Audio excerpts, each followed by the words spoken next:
Dear friends,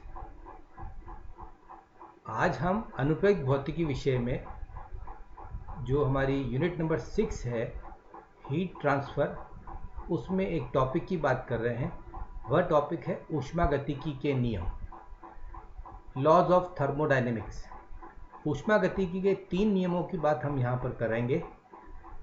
पहला नियम होगा ऊष्मागतिकी का शून्यांकी नियम, जीरोथ लॉ ऑफ थर्मोडायनेमिक्स।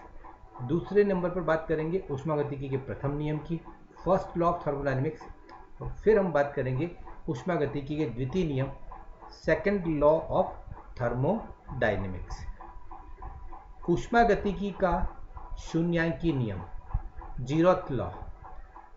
इस नियम के अनुसार यदि दो ऊष्मागतिकी निकाय थर्मोडायनेमिक सिस्टम ए एवं बी किसी तीसरे ऊष्मागतिकी निकाय सी के साथ ऊष्मीय साम्य थर्मल इक्विलिब्रियम में हो, तो वे दोनों ऊष्मागतिकी निकाय ए और बी भी परस्पर ऊष्मीय साम्य अर्थात थर्मल इक्विलिब्रियम में होंगे। ये देखिए आप यहाँ पर ये दो निकाय ए और बी, तीसरे निकाय सी के साथ।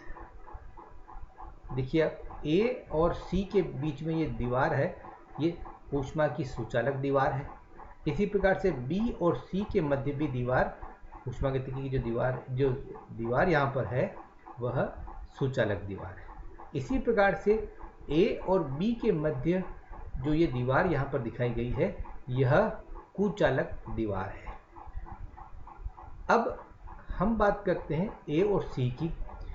ए और सी के मध्य सुचालक दीवार होने की वजह से ए और सी के मध्य ऊष्मा का संतुलन हो सकता है और थोड़े समय के पश्चात ए और सी तापीय साम्यावस्था की स्थिति में आ जाएंगे। यही स्थिति थर्मोडायनेमिक सिस्टम बी और सी के लिए होगी। बी और सी भी कुछ समय पश्चात तापीय साम्यावस्था की स्थिति में आ जाएंगे। अब यदि हम थर्मोडायनेमिक सिस्टम ए और बी के मध्य ये जो कुचालक दीवार है इसको हटा दें और इसके स्थान पर एक सुचालक दीवार लगा दें, तो हम ये देखते हैं कि अब ए से बी की ओर ऊष्मा का प्रवाह या बी से ए की ओर ऊष्मा का प्रवाह नहीं होता, अर्थात ए और बी के बीच में कोई हीट एनर्जी का एक्सचेंज नहीं होता है। इसका मतलब ये हुआ कि ए और बी भी अब परस्पर तापीय साम्यावस्था की स्थिति में है। ऊष्मागतिकी का जो शून्यांकी नियम है वह हमें यह बताता है कि जब कोई दो ऊष्मागतिकी निकाय तापीय साम्यावस्था की स्थिति में होते हैं तो उनके लिए कोई ऐसी भौतिक राशि है जो दोनों सिस्टम के लिए, दोनों थर्मोडायनेमिक सिस्टम के लिए जिनकी वैल्यू सेम रहती हो, समान रहती हो, जिनका मान समान रहता हो, और यह राशि जो है वह टेम्परेचर अर्थात ताप कहलाती है। इस प्रकार से ऊष्मागतिकी का शून्यांकी नियम ताप की अवधारणा को स्पष्टतया दर्शाता है। अब हम बात करते हैं ऊष्मागतिकी के प्रथम नियम की। यह नियम ऊर्जा संरक्षण का ही व्यापक नियम है। इसके अनुसार यदि किसी ऊष्मागतिकी निकाय को डेल्टा क्यू ऊष्मा दी जाए तो वह निकाय उस ऊष्मा के कुछ भाग को, जिसे हमने यहाँ पर डी कहा है, निकाय की आंतरिक ऊर्जा में वृद्धि के लिए उपयोग करता है और शेष भाग निकाय द्वारा किए गए कार्य में अर्थात डेल्टा डब्ल्यू में प्रयुक्त होती है।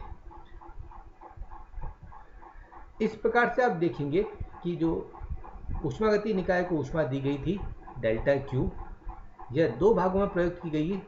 पहली निकाय की आंतरिक ऊर्जा में वृद्धि के लिए, जिसे हमने डी से प्रदर्शित किया है, और शेष जो ऊर्जा ऊष्मा रहेगी वह निकाय द्वारा किए गए कार्य में प्रयुक्त होगी। तो डेल्टा क्यू बराबर D you plus delta W होगा।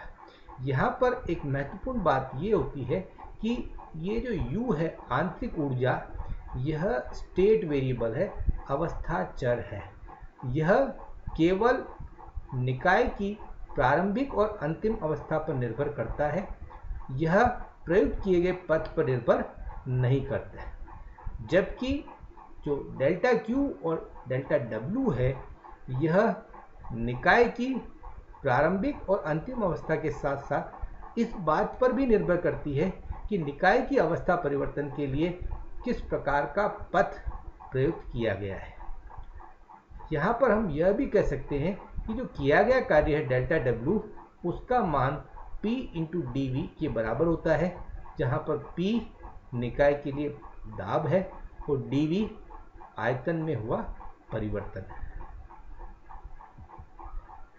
ऊष्मागतिकी के प्रथम नियम को हम आगे कुछ प्रोसेस में रिपीट कर सकते हैं। देखिए, सबसे पहले समतापी प्रक्रम, आइसोथर्मल प्रोसेस। समतापी प्रक्रम वह प्रक्रम होता है जिसके लिए ताप नियत रहता है। ताप नियत रहने से आंतरिक ऊर्जा नियत रहेगी, अतः आंतरिक ऊर्जा में होने वाला परिवर्तन du शून्य होगा।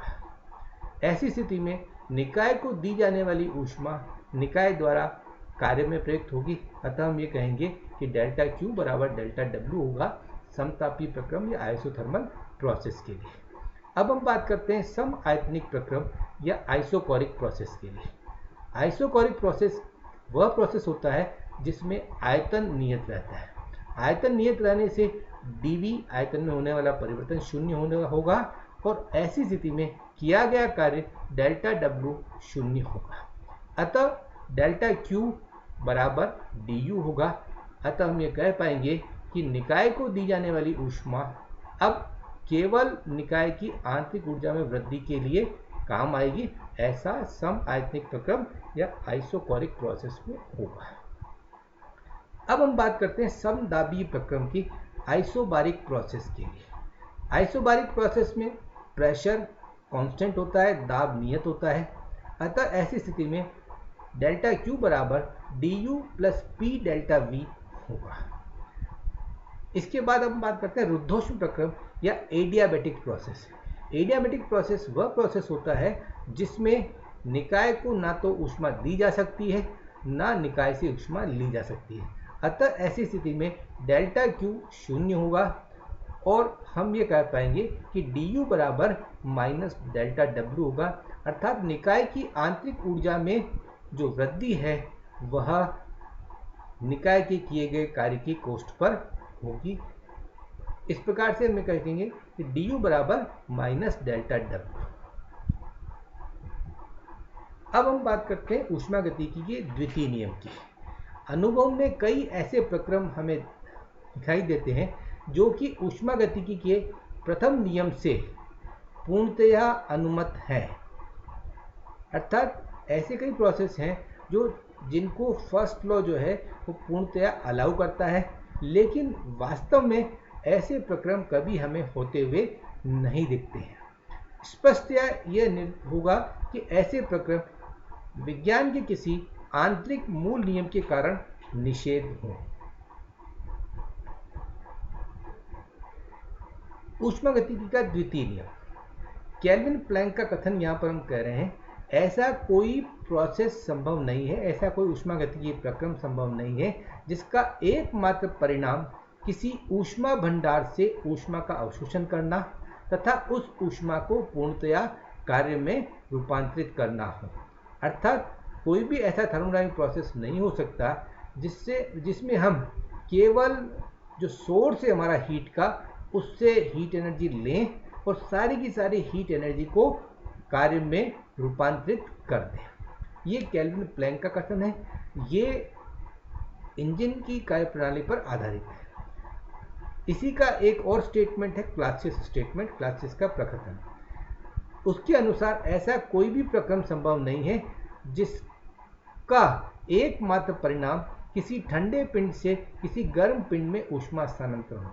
हम जानते हैं कि गर्म पिंड से ठंडे पिंड को ऊष्मा अपने आप स्थानांतरित हो सकती है, लेकिन किसी ठंडे पिंड से गर्म पिंड को ऊष्मा का स्थानांतरण बिना ऐसा प्रोसेस संभव नहीं है जिसमें केवल ऐसा हो कि ठंडे पिंड से गर्म पिंड को ऊष्मा स्थानांतरित हो। इसके लिए कुछ न कुछ कार्य किया जाना आवश्यक होता है।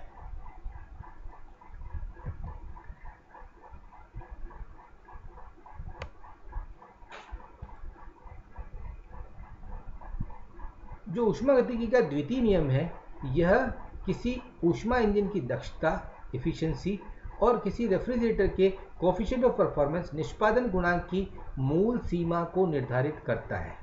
इस नियम के अनुसार कोई भी हीट इंजन जो है हमारा, उसकी एफिशिएंसी, दक्षता 1 नहीं हो सकती, क्योंकि ऐसा कोई इंजन बनाना संभव नहीं है जो कि सोर्स से ऊष्मा ले और उस सारी ऊष्मा को कार्य में परिणत कर दे। अर्थात स्रोत से ऊष्मा लेगा, कुछ भाग को कार्य में परिणत करेगा और शेष ऊष्मा जो है वह सिंक को दी जाएगी। अर्थात ये जो ऊष्मागतिकी का द्वितीय नियम है, इसमें जो केल्विन प्लैंक का स्टेटमेंट था, ये बताता है कि जो आपका सिंक है उसका होना आवश्यक है, तभी जो आपका इंजन है वह सोर्स से कुछ ऊष्मा लेगा, कुछ भाग को कार्य में परिणत करेगा। इसी प्रकार से रेफ्रिजरेटर का जो है निष्पादन गुणांक, जिसे हम कोएफिशिएंट ऑफ परफॉर्मेंस कहते हैं, वो अनंत नहीं हो सकता, क्योंकि रेफ्रिजरेटर में हम बात करते हैं कि वहाँ पर ठंडी वस्तु से गर्म वस्तु को ऊष्मा का स्थानांतरण हो रहा है।